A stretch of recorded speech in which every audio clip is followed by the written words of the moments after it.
Hey guys, what's up? This is Bret. Welcome to this week's Friday on the Turntable. As you can tell from the title of this video, that today I'm going to be talking about Nico.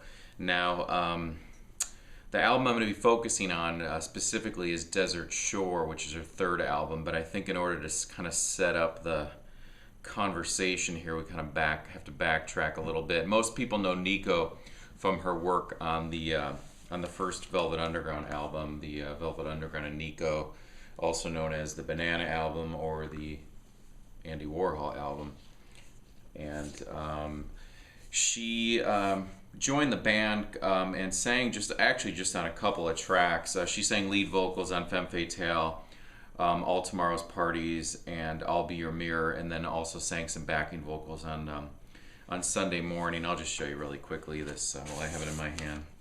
This is a reissue of it on yellow vinyl, but her contributions to this album are just phenomenal in my opinion. Her vocal style is was so incredibly unique, and she's German, so her timbre of her voice and her accent just made it that much more interesting and intriguing. And after that album, she no longer was a member of the Velvet Underground and went solo. And when she went solo, she put out her first album, which is Chelsea Girl, and this came out in '67, same year as the Velvet Underground and Nico. And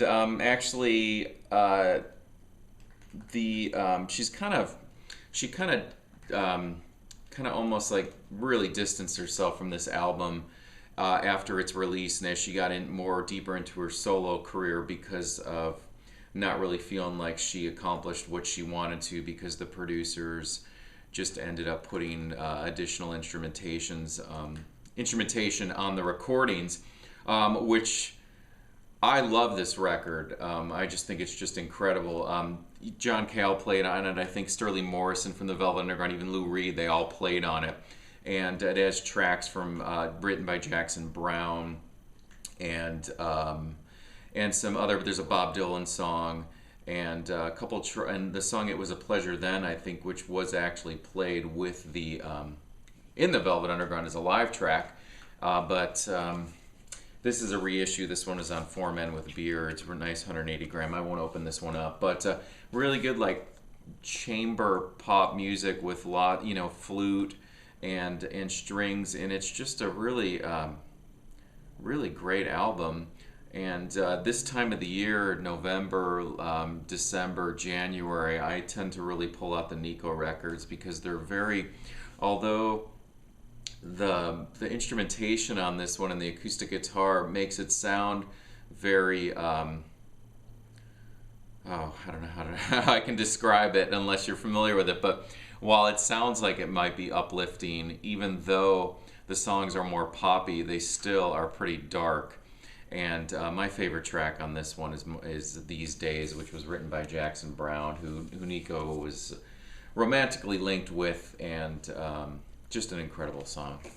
Anyways, after she did Chelsea Girl, in '69, 2 years later, she released the Marble Index, which is really kind of the start of her really coming into her own, where she was the songwriter, and predominant instrument is her playing harmonium. I don't know if I'll just explain it, but harmonium is basically an organ that you pump. You can either pump it with your hand or with your feet, and it has bellows, kind of like an accordion, that achieves that sound. And she and like I said, predominantly the instrumentation is that, but there is some piano and viola, because John Cale was heavily involved in the creation of this album and the following one. So really interesting song arrangements, very dark, very desolate. And Marble Index. Now, its kind of companion album is the one I'm going to talk about today, but more specifically, and that is Desertshore. This came out just a year later in 1970. And what's really fascinating about this album is that the whole thing clocks in at just a little over 29 minutes. So it's a very short album. and it was produced by John Cale with Joe Boyd. Now, for those of you that are Nick Drake fans, they kind of almost go hand in hand a little bit because of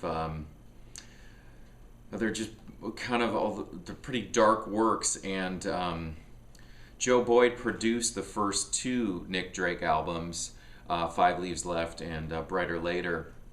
And John Wood, who actually engineered this, went on to produce Pink Moon, the third and final Nick Drake album. But getting back to Joe Boyd, who co-produced this one, he also did REM's Fables of the Reconstruction.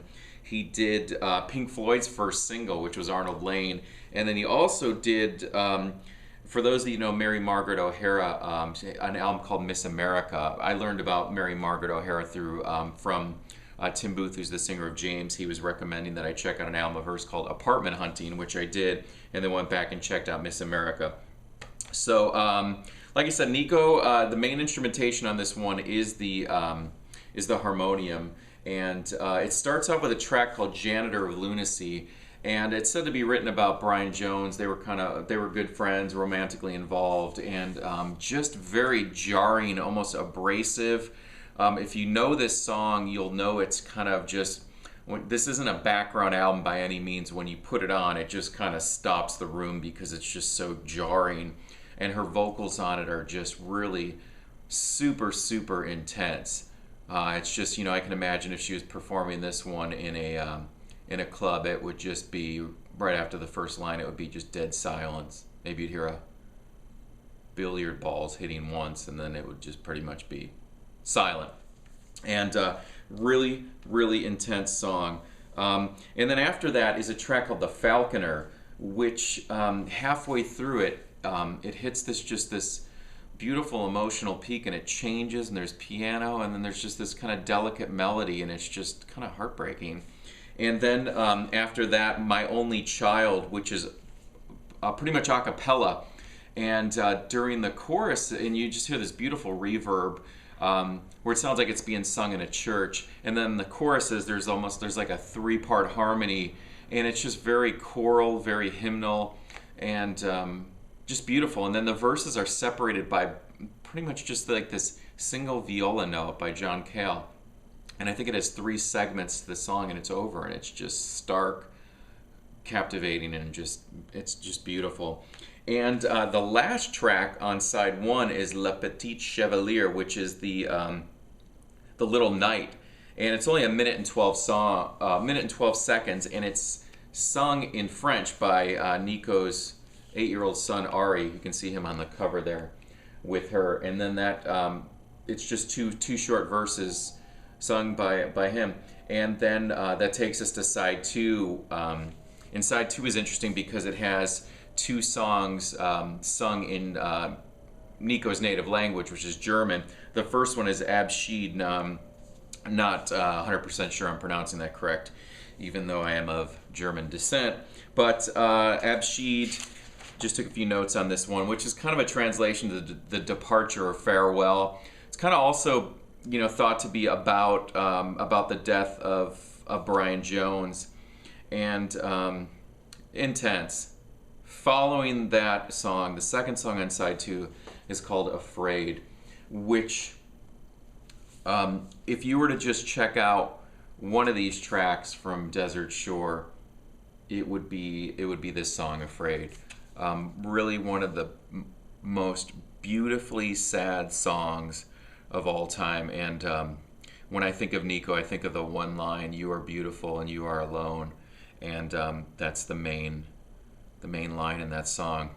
So super intense, beautiful, sad. That's Afraid. Yeah, it gives me goosebumps every time I hear it. And the next one is Mutterlein, which is our dear little mom, dear little mommy. And when Nico died in 1988, that was just the small group of people were there. They brought a little boombox, and that's the song they played at her funeral. Song was kind of about the death of her mom, but I think it was her son that played it at her funeral, which in a way was kind of, you know, the death of her as well. So very, very sad. And then it ends with All That Is My Own, which has that line, "Meet me at the desert shore." No singles were released on this album. If you've heard this album, you will know that, you know, it's definitely not a radio friendly album by any means. It's a type of album, like I said, that in the winter time that I bring out and play a lot. It's, you know, it's the mood, the weather is very conducive to cold, and it's just a really excellent piece of music. A couple other things I'm going to just show you since we're talking about Nico. After Desert Shore came out in '70, it took about 4 years, and she released The End, which is the main one of the main pieces of music on here is a cover of The Doors' The End, which is just so super intense. You know, if you thought the Doors version was intense, imagine, you know, this is the Nico's voice doing it. And what's really cool about this album is it was also produced by John Cale, her bandmate in the Velvet Underground, and he plays a ton of albums, but also Brian Eno's on this shortly after his departure from Roxy Music, and Phil Manzanera, who remained in Roxy Music as the guitar player, and Nico played harmonium, and that's a really cool record. This one, Marble Index and Desert Shore kind of form a trilogy with their tone and everything. After that, she didn't, you know, Nico toured a lot. She had, I mean, it was very well known, she had a really bad heroin addiction for years and years. And in 1981, she released Drama of Exile. This is kind of a reissue on Earmark Records, and I picked this up a couple summers ago in Seattle, and it's a double 2 LP set here, which includes a lot of bonus tracks and outtakes.